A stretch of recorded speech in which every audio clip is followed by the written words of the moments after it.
Hei, Bagaimana apa ini? nih? Kita sudah di bulan Rabiul Awal, bulan Oke. Maulid.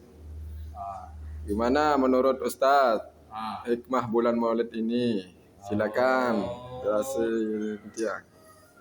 gitu. Oke, Bismillahirrahmanirrahim. Assalamualaikum warahmatullahi wabarakatuh. Jadi begini, terkait dengan bulan Rabiul Awal identik dengan istilah tradisi kita yaitu memperingati Maulid Nabi besar Muhammad Sallallahu Alaihi Wasallam.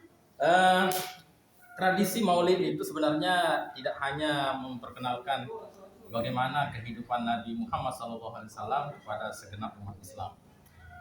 Tradisi ini memang dilakukan sebagai upaya untuk mencintai Nabi dan bermaksud mencontoh akhlak mulia sebagaimana yang diajarkan oleh Nabi, baik dalam bidang agama, sosial, politik, ekonomi, dan budaya.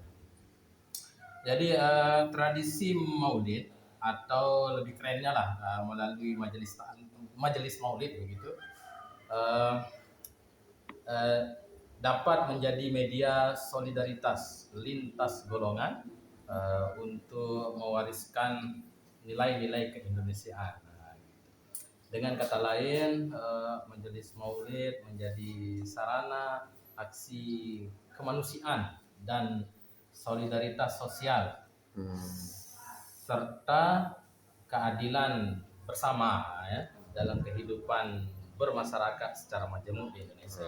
Bagus. Jadi kalau kita mengkaji lebih dalam terkait dengan pribadi Rasulullah SAW itu, terutama dalam hal kepemimpinan, ada beberapa nilai dalam hal kepemimpinan yang bisa kita ambil, hikmah dalam kepemimpinan Rasulullah SAW. Yang pertama, kepemimpinan Rasulullah itu berbasis keteladanan.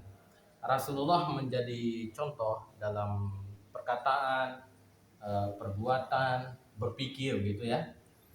Serta beliau juga meletakkan landasan yang kuat bagi otoritasnya.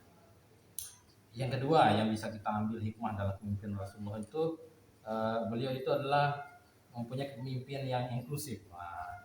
Rasulullah SAW dapat melakukan hubungan yang baik dengan semua lapisan masyarakat tanpa memandang suku, ras, atau status sosial masyarakatnya pada saat itu.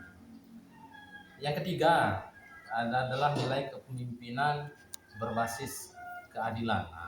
Rasulullah SAW mengedepankan keadilan dalam segala aspek kehidupan. Berkaitan dengan menetapkan aturan dan kebijakan, ya, pasti beliau mengambil suatu kebijakan yang adil bahkan dalam situasi yang sulit sekalipun. Yang keempat, nilai kepemimpinan yang bisa kita ambil yaitu kepemimpinan beliau itu dalam bersifat partisipatif, yang dimana Rasulullah melibatkan umatnya dalam hal baik pengambilan dalam keputusan dan beliau juga mendengarkan pendapat atau ide-ide masukan dari para sahabat beliau pada saat itu. Selanjutnya yang bisa kita ambil juga adalah kepemimpinan beliau dalam hal yang bersifat berbasis kasih sayang.